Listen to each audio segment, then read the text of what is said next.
देवेंद्र भुयार, संदीप दुर्वे, डॉक्टर अशोकराव उईके, संजीव रेड्डी बोधकुरवार, नामदेवराव ससाणे, कार्यक्रमाला आवर्जून उपस्थित असणारे संजय खोडके, वसंत भुईकडकर, तारिक लोखंडवाला, मोहिनीताई नाईक, कालिंदीताई पवार, चंद्रकांत ठाकरे, जीवन पाटील, क्रांती दोटे, बाळासाहेब कामरकर, सुनयना यवतकर, सुरेखाताई ठाकरे, संतोष महात्मे, दत्ता ढाके, युसुफ पुंजानी, कृष्णा अंधारे, सर्व महायुतीच्या उपस्थित असणारे सन्मान्य आजी माजी पदाधिकारी, माझ्या यवतमाळ जिल्ह्याच्या कानाकोपऱ्यातून आलेल्या माझ्या सगळ्या मायमाऊली, माझ्या भगिनी, माझ्या मुली, सर्व आमचे बांधव, पत्रकार मित्र, शासनाचा उपस्थित असणारा अधिकारी वर्ग, जमलेल्या बंधू भगिनींनो आणि माझ्या तरुण मित्रांनो, उशीर झाला त्याबद्दल दिलगिरी व्यक्त करतो। पाऊस पण होता, येताना देखील आम्ही अमरावतीला उतरलो आणि तिथून पण येताना संपूर्ण पावसामधनं हेलिकॉप्टर आपल्या यवतमाळच्या परिसरामध्ये आलोय। परंतु कोणत्याही परिस्थितीमध्ये जायचं आणि आपल्या मायमाऊलींना, आपल्या लाडक्या बहिणींना भेटायचं, याच उद्देशाने आम्ही सगळेजण आलो। निसर्गाने पण साथ दिली आणि प्रचंड संख्येने माझ्या मायमाऊली बांधव इथं उपस्थित राहिले, त्याबद्दल त्या सर्वांचं स्वागत करतो, त्या सर्वांना धन्यवाद देखील देतो। एक चांगला कार्यक्रम घेऊन महायुतीचं सरकार महाराष्ट्रामध्ये वेगवेगळ्या भागामध्ये जात आहे, चांगल्या योजना घेऊन जात आहे। एकंदरीतच यवतमाळला एक ऐतिहासिक, सांस्कृतिक, पवित्र झुंजार भूमीत आम्ही सगळेजण अनेकदा आलेलो आहे, परंतु एकंदरीत या परिसरामध्ये येत असताना यवतमाळचे सुपुत्र, राज्याचे हरित क्रांतीचे प्रणेते, माजी मुख्यमंत्री स्वर्गीय वसंतराव नाईक साहेब, थोर स्वातंत्र्य सेनानी लोकनायक बापूजी आणे आणि माजी मुख्यमंत्री सुधाकरराव नाईक साहेबांच्या स्मृतीला अभिवादन करतो। अष्टविनायकापैकी एक असणाऱ्या कळंबच्या श्री चिंतामणीच्या चरणी देखील वंदन करतो। आम्ही सगळेजण महायुतीच्या सरकारमध्ये काम करत असताना युगपुरुष छत्रपती शिवाजी महाराजांच्या आणि शाहू फुले आंबेडकरांच्या विचारांनी पुढे चाललेलो आहे। हे सगळं काम करत असताना वेगवेगळ्या प्रकारचे प्रश्न असतात, अडचणी असतात, त्याच्यावर मात करण्याचं काम आम्ही सगळेजण करत असतो। नैसर्गिक संकट आलं तर त्याच्यातनं माझा कष्टकार, त्याच्यातनं माझा शेतकरी, याला मदत झाली पाहिजे, बळीराजाला मदत झाली पाहिजे। अवकाळी पाऊस कधी येतो, कधी गारपीट होते, कसलाही प्रकार, कधी दुष्काळ पडतो, तरी देखील राज्य सरकार नेहमी शेतकऱ्याच्या बाजूने उभं राहण्याचा प्रयत्न करत असतं, नव्हे तर उभं राहत असतं। त्याचे अनेक दाखले आपल्याला या निमित्तानं देता येतील। आम्ही 1 रुपया पीक विमा आणला, आम्ही वेगवेगळ्या प्रकारच्या योजना आणल्या। तसं बघितलं तर तुमच्या माझ्या या यवतमाळ जिल्ह्यामध्ये एक कापसाचं माहेरघर म्हणून, कापसाला पांढरं सोनं म्हटलं जातं, पण या पांढऱ्या सोन्याच्या जोरावर माझ्या पश्चिम विदर्भात आर्थिक सुबत्ता होती। राज्यात सर्वाधिक कापूस पिकवणारा जिल्हा म्हणून आपली यवतमाळची आज देखील ओळख आहे आणि वरचा क्रमांक लागतो। यवतमाळच्या राज्याचं कापसाचं माहेरघर म्हणून आपण म्हणतो, कारण इथली जमीन एक कसदार काळी जमीन आहे। इथलं खास वैशिष्ट्य आहे, काळ्या कसदार जमिनीला आणखीन सुपीक करण्याचं काम इथल्या आपल्या वर्धा आणि पैनगंगा नद्यांनी केलेलं आहे। त्याच्यामध्ये कापूस असेल, ज्वारी असेल, ही मुख्य पिकं आपली आहेत, परंतु त्याच्याच बरोबर सोयाबीन, द्राक्ष, संत्री, केळी, ऊस ही पण पिकं आपण घेतो। वनाच्या बाबतीमध्ये देखील हा यवतमाळ जिल्हा अत्यंत समृद्ध आहे। बांबू, मोह, हिरडा, तेंदू यवतमाळच्या जंगलात विपुल प्रमाणामध्ये होतो। खनिज संपत्तीचं वरदान ठरलेला, लाभलेला हा जिल्हा, चुनखडी, दगडी कोळसा, काळा दगड सुद्धा या यवतमाळच्या जिल्ह्यामध्ये मुबलक सापडतो। आमच्या मराठी बरोबरच इथं गोरमाटी, बंजारा आणि कोलम या बोली भाषा बोलल्या जातात। या दोन्ही बोली भाषेत एक प्रकारचा गोडवा आहे आणि असं निसर्गाने भरभरून या जिल्ह्याला दिलेला आहे। त्याचा पुरेपूर उपयोग माझ्या यवतमाळ जिल्ह्यामध्ये आर्थिक सुबत्ता कशी वाढेल, यवतमाळचा शेतकरी समाधानी कसा होईल, याच करता हे महायुतीचं सरकार सातत्याने काम करत असतं। मी आपल्याला सगळ्यांना सांगेन की अलीकडच्या काळामध्ये आम्ही अर्थसंकल्पाच्या निमित्तानं काही चांगल्या योजना आणल्या। आमच्या पालकमंत्र्यांनी त्या योजनांचा उल्लेख केला. मुख्यमंत्री माझी लाडकी बहीण योजना चांगली योजना, परंतु विरोधक टीका करतायत. विरोधक कोर्टात गेले ते बंद करायला. सुदैवाने कोर्टाने त्याला मान्यता दिली. आज माझ्या चांद्यापासून बांद्यापर्यंत महाराष्ट्रातल्या महिला त्या योजनेवर खुश आहेत. काही काही ठिकाणी अडचणी येतात. काल पण नंदुरबार जिल्ह्यात एवढी गर्दी झाली की माझ्या 2 भगिनींना भोवळ आली आणि त्यांना तिथं शेवटी बाजूला घ्यावं लागलं. थोडंसं तुम्ही सबुरीनं घ्या. माझी तुम्हाला सगळ्यांना हात जोडून विनंती आहे. मी मुख्यमंत्र्यांच्या साक्षीनं सांगतो, कुणालाही लाभापासून आम्ही वंचित ठेवणार नाही. आम्ही जी नियमावली ठरवलेली आहे त्या नियमावलीमध्ये तुम्ही बसला तर तुम्हाला लाभ मिळणार म्हणजे मिळणार. रक्षाबंधन होऊन गेलं. आज देखील माझ्या बहिणी आम्हाला सगळ्यांना मोठ्या संख्येने राखी बांधतात. ओवाळणीच्या निमित्तानं आम्ही पहिले 3,000 रुपये सोडलेले आहेत. दर महिन्याला 1,500 रुपये मिळणार आहेत. ही एक छोटी भेट आहे. मी असं म्हणत नाही की ह्यानं बरंच काही होईल, परंतु ह्याच्यातून 45,000 कोटी रुपये वर्षाला माझ्या ग्रामीण भागातल्या शहरी भागातल्या गोरगरीब घरातल्या महिलांना मिळणार आहेत. हा त्यांचा हक्क आहे, हा त्यांचा अधिकार आहे. हा त्यांना मिळाला पाहिजे. ही महायुतीच्या सरकारची भूमिका आहे आणि ती भूमिका वटवत असताना आमच्या ह्या चांगल्या योजनेला, ही योजना चांगली आहे का नाही, चांगली असणाऱ्यांनी हातवर करा महिलांनो. आता एवढ्या महिला हातवर करतात याचा अर्थ एक होईल त्या जरा विरोधकांनी येऊन बघा महिलांचं काय मत आहे. सतत काहीतरी टीका टिप्पणी करायची. महिलांना माझ्या मायमाऊलींना मला सांगायचं आहे, काही गोष्टी कधीतरी चुकीच्या घडतात. काही विकृत माणसं असतात, काही नराधम असतात आणि तिथं काहीतरी घडलं की आमच्यावर टीका होते. बघा महिलांना आज हे तिथं मदत करतात. सुरक्षिततेचं काय? सुरक्षिततेच्या बाबतीमध्ये राज्य सरकार डोळ्यात तेल घालून त्या ठिकाणी बघतंय. स्वतः गृहमंत्र्यांनी आता पुन्हा 7,500 पोलिसांची भरती त्याची ऑर्डर काढलेली आहे. आज कुठल्याही परिस्थितीत माझा डोंगरी भाग, आदिवासी भाग, सखल भाग, शहरी भाग, ग्रामीण भाग, विदर्भ, मराठवाडा, उत्तर महाराष्ट्र, कोकण, पश्चिम महाराष्ट्र, मुंबई कुठंच कायदा सुव्यवस्था अडचणीत येता कामा नये याकरता कडक मधले कडक कायदे केले जात आहेत. पण काही नराधम, काही विकृत माणसं काही गोष्टी करतात आणि त्याला या योजनेशी कुठेतरी जोडण्याचा प्रयत्न विरोधक करतात. माझी विरोधकांना पण विनंती आहे, ठीक आहे राज्यकर्ते अनेक आजपर्यंत होऊन गेले, वेगवेगळ्या घटना अनेकांच्या काळात घडल्या. मी कुठल्याही घटनेचं समर्थन करणारा नाही. जो चुकीचा वागेल त्याला शासन झालंच पाहिजे.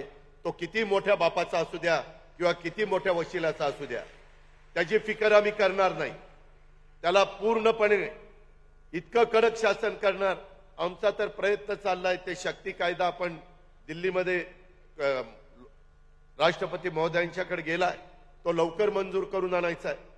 माझ्या तर मनात वैयक्तिक आहे की अशा प्रकारची विकृत माणसं ज्यावेळेस आमच्या आई बहिणीला किंवा आमच्या मुलींच्या अंगावर हात टाकतात त्यावेळेस यांना पुन्हा अशा काही कायद्याचा बडगा दाखवला पाहिजे की पुन्हा त्यांना तशा प्रकारचा विचार देखील मनात येता कामा नये.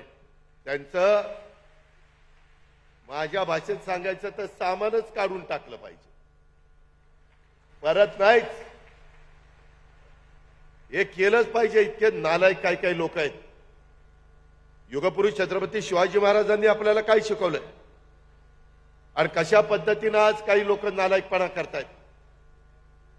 आज कुठं कुठं काही काही घडतंय त्याच्याबद्दल अतिशय कडक आणि ठोस भूमिका या सरकारने स्वीकारलेली आहे. विरोधकांना त्यांच्या पद्धतीनं जे काही विरोध करायचा तो करा. लोकशाहीमध्ये प्रत्येकाला मुभा आहे, त्याबद्दल आम्ही काही बोलणार नाही. पण मला दुसरे एक तुम्हाला सांगायचं आहे, या बाबतीमध्ये आम्ही आमच्या मायमाऊलींना, आमच्या गरीब महिलांना, आमच्या गरीब मुलींना 21 ते 65 वयोगटामधल्या 1,500 रुपये महिना देणार तर देणार, परंतु वर्षाला 3 गॅस सिलेंडर फ्री देणार. त्याचे पैसे डायरेक्ट तुमच्या अकाउंटला टाकणार. डायरेक्ट 52 लाख माझ्या कुटुंबियांच्या अकाउंटला पैसे जाणार. माझ्या गरीबाच्या घरातली मुलगी असेल, तिला शिकता येत नसेल, तिचं कॉलेजचं शिक्षण राज्य सरकार तिची कॉलेजची फी भरणार. तू शिक, तुला किती शिकायचं ते. तू गरिबाच्या घरात जन्माला आली म्हणून माझी मुलगी माझी बहीण शिक्षणापासून वंचित राहता कामा नये हा निर्णय या सरकारने घेतलेला आहे. हे सरकार तुमचं आहे, हे सरकार आपल्या सर्वांचं आहे. आज माझ्या शेतकऱ्यांच्या करता वीज माफीचा निर्णय 3, 5, 7.5 हॉर्सपॉवरचं बिल, लाईट बिल इथनं पुढं भरायचं नाही, माफ. आणि मागचंही बिल कुणी मागायला आलं तर ते देऊ नका, त्याचं काय करायचं ते बघू. फक्त शेतीवाडी चांगली करा. परवाच मुख्यमंत्री, मी आणि उपमुख्यमंत्री आणि राज्याचे कृषी मंत्री आपण परळीला होतो. तिथं देशाचे कृषी मंत्री शिवराजसिंह चव्हाण साहेब आले होते. आम्ही त्यांनाही सांगितलं की आमच्या इथल्या कापूस उत्पादक शेतकऱ्याला, आमच्या इथल्या सोयाबीन उत्पादक शेतकऱ्याला, धान उत्पादक शेतकऱ्याला, ज्वारी उत्पादक शेतकऱ्याला जो वेगवेगळी पिकं घेतो त्याला चांगला दर मिळाला पाहिजे. कृषी मंत्री अतिशय चांगले आहेत. आता 13 वर्षाचा मुख्यमंत्री पदाचा त्यांना अनुभव आहे. मध्य प्रदेशचा संपूर्ण कृषी क्षेत्रामध्ये त्यांनी तिथं क्रांती केली, बदल केले, तिथल्या लोकांना सक्षम केलं. अशांच्या हातामध्ये मोदी साहेबांनी कृषी मंत्रालय दिलेलं आहे. आणि त्यांनी पण सांगितलं काळजी करू नका, मी पण शेतकरी आहे, मी कृषी मंत्री असलो तर पहिला शेतकरी आहे, शेतकरी माझी जात आहे, अशा प्रकारची भूमिका कृषी मंत्र्यांनी मांडली. आपला माणूस झालेला आहे, आपण काळजी करू नका. त्याच्यातून आपण वेगवेगळ्या जे काही आपले प्रश्न आहेत ते सोडवण्याचा निश्चितपणे त्यांच्याकडनं प्रयत्न करणार आहोत. आणि त्यांनी पण आम्हाला तिघांना दिल्लीमध्ये बोलवलेलं आहे. ते म्हणले या कांद्याचा प्रश्न असो किंवा कुठलाही प्रश्न असो तो आपण सोडू. केंद्रात आपल्या विचाराचं सरकार आहे, राज्यात आपल्या विचाराचं सरकार आहे. शेवटी मिळालेल्या सत्तेचा आणि पदाचा वापर हा सर्वसामान्य माणसाचे प्रश्न सोडवण्याच्या करता करायचा असतो. ही आम्हाला स्वर्गीय यशवंतराव चव्हाण साहेबांनी शिकवलेलं आहे. हे आम्ही आयुष्यात विसरू शकत नाही. आणि त्याच्यातूनच काही नौटंकी काय करतात. देवेंद्र फडणवीसांनी मला सांगितलं होतं, मुख्यमंत्र्यांना सांगितलं, आचारसंहिता लागायच्या आत नारपार योजना आपल्याला आणायची आहे आणि कॅबिनेटमध्ये घ्यायची. आजच कॅबिनेट होती पण इथल्या कार्यक्रमामुळे ती पुढे ढकलली. कॅबिनेटला कुठला विषय येणार कळलं की विरोधक पाण्यामध्ये जाऊन बसतात, आंदोलन करतात. अरे पठ्यांनो, विषय आलेला आहे, आम्ही मंजुरी देणार आहे. पैनगंगा वैनगंगा प्रकल्प दिली ना मंजुरी. शेवटी माझ्या शेतकऱ्यांचे प्रश्न सोडवले पाहिजेत. त्याच्यामध्ये कारण नसताना आंदोलन करून एखाद्या योजनेचं क्रेडिट आपल्याला कसं मिळेल अशा प्रकारचा केविलवाणा प्रयत्न काही लोक या राज्यामध्ये करतात. याही गोष्टीचा आपण सगळ्यांनी निश्चितपणे लक्षामध्ये ठेवलं पाहिजे. अशा प्रकारचं माझं आपल्याला सगळ्यांना आव्हान आहे. वेगवेगळ्या प्रश्नाच्या करता आमचे संजय राठोड असतील, बाकीचे सगळे सहकारी असतील, सगळे आमचे लोकप्रतिनिधी असतील, सतत प्रयत्न करत असतात. आपल्या इथं वंजारा समाजाची काशी म्हणून ओळखलं असलेल्या पोहरादेवीच्या विकासासाठी 593 कोटी रुपयाचं विकास काम आपण सुरू केलं. 593 कोटी. थोर समाजसेवक संत सेवालाल महाराजांच्या राष्ट्रीय विचारांचा आणि कार्याचा प्रसार करण्यासाठी हे महायुतीचं सरकार कटिबद्ध आहे. पोहरादेवी परिसराच्या सर्वांगीण विकासासाठी महायुतीचं सरकार कटिबद्ध असून पोहरादेवीच्या विकासासाठी निधीची कमतरता भासू दिली जाणार नाही, ही ग्वाही देखील मी मुख्यमंत्र्यांच्या साक्षीनं सगळ्यांना देऊ इच्छितो. इतर पण काही योजना आहेत, त्याही बद्दल तुम्ही काळजी करू नका. फक्त खोट्या नाट्या प्रचाराला बळी पडू नका. माझी विनंती आहे की विरोधक म्हणतात या योजना आउटगटकेच्या आहे. अजिबात नाही. मी 10व्यांदा अर्थसंकल्प सादर केला. मी फार बारकाईनं त्या सगळ्या गोष्टीचा विचार केला. यांनाही सगळे हे अनुभवी आहेत आणि या योजना पुढेही आपल्याला चालवायच्यात की नाही? चालवायच्यात. कशा चालवायच्या त्याकरता तुमच्या हातात ते सगळं आहे. जर योजना चालवायच्या असतील तर पुन्हा युतीचं सरकार आणण्याचं काम आपल्याला उद्याच्या विधानसभेमध्ये करावं लागेल. तर आम्ही पुन्हा तिथे येऊ आणि या योजना पुढे कायमच्या चालू करू. मी खरं ते तुम्हाला सांगतो, ताकाला जायचं आणि गाडगं लपवायचं हे माझ्या ह्याच्यात बसत नाही. आणि त्यामुळं हे विरोधक अक्षरशः काही ना काही डोक्यामध्ये वेगळा विचार करतायत. त्यांना या योजना नकोय. आज या योजना इतक्या लोकप्रिय झाल्यात की ते लक्ष विचलित करण्याकरता वेगवेगळ्या प्रकारची आंदोलनं आणि वेगवेगळ्या प्रकारचे इशू महत्वाचे आहेत, त्याबद्दल दुमत नाही, त्याच्यात कुणीच पाठीशी घालणार नाही. त्याकरता आम्ही पडेल ती किंमत मोजावी लागली तरी चालेल अशा प्रकारची भूमिका स्वीकारलेली आहे. पण त्या विकृत माणसाला आणि त्या नराधमाला कायमचा तिथं त्याचा बंदोबस्त केल्याशिवाय आम्ही गप्प बसणार नाही, ही पण ग्वाही मी आपल्याला देतो. या लोकांना फाशीची शिक्षा, दुसरी शिक्षाच नाही, सिद्ध लवकरात लवकर फास्ट ट्रॅकवर ती मॅटर घ्यायची, चांगल्यातल्या चांगला वकील लावायचा आणि त्याला फाशी द्यायची. ही भूमिका या महायुतीच्या सरकारची आहे, ही पण आपण सगळ्यांनी लक्षामध्ये घ्या. आज एका चांगल्या कार्यक्रमाच्या निमित्तानं आपण जमलोय. अजून दोघांना भाषणं त्या ठिकाणी करायची आहेत. या योजनेमुळे ग्रामीण आणि शहरी अर्थचक्राला गती मिळणार आहे, मोठ्या प्रमाणावर त्याची उलाढाल होणार आहे, ही पण बाब लक्षात घ्या. एकच जरा काल वाईट घडलं. आपल्यातले काही भुसावळचे, जळगाव जिल्ह्यातले काही आपले बांधव, काही भाविक आणि काही प्रवासी हे नेपाळच्या दौऱ्यावर गेलेले होते आणि दुर्दैवाने ती बस दरीमध्ये कोसळली आणि त्याच्यामध्ये निष्पाप 27 भाविकांचा मृत्यू झाला. त्यांना मी भावपूर्ण श्रद्धांजली अर्पण करतो. कुठेही जाताना, कुठेही फिरताना स्वतःची काळजी घेतली पाहिजे. नीटपणे ड्रायव्हर योग्य आहे का, वाहन योग्य आहे का, याबद्दलचा विचार केला गेला पाहिजे. आज रक्षाताई खडसे स्वतः त्या बाबतीमध्ये आपल्या नेपाळला गेलेले आहेत आणि तिथनं त्या सगळ्या गोष्टी कशा ताबडतोब होतील आणि त्या सगळ्या डेड बॉडीज कशा लवकर इकडे आणता येतील अशा प्रकारे शासनाचा प्रयत्न चाललेला आहे. परंतु अशा प्रकारचा प्रसंग कुणावरच येऊ नये. आम्ही ते सगळेजण त्यांच्या दुःखामध्ये सहभागी आहोत. त्यांना ईश्वर निश्चितपणे एक चांगल्या पद्धतीनं त्यांच्या घरातल्या बाकीच्यांना ह्या दुःखातनं सावरण्याची शक्ती ईश्वराकडनं मिळो आणि जे काही आपल्यातनं गेलेले आहेत त्या सर्वांना मी भावपूर्ण श्रद्धांजली अर्पण करतो.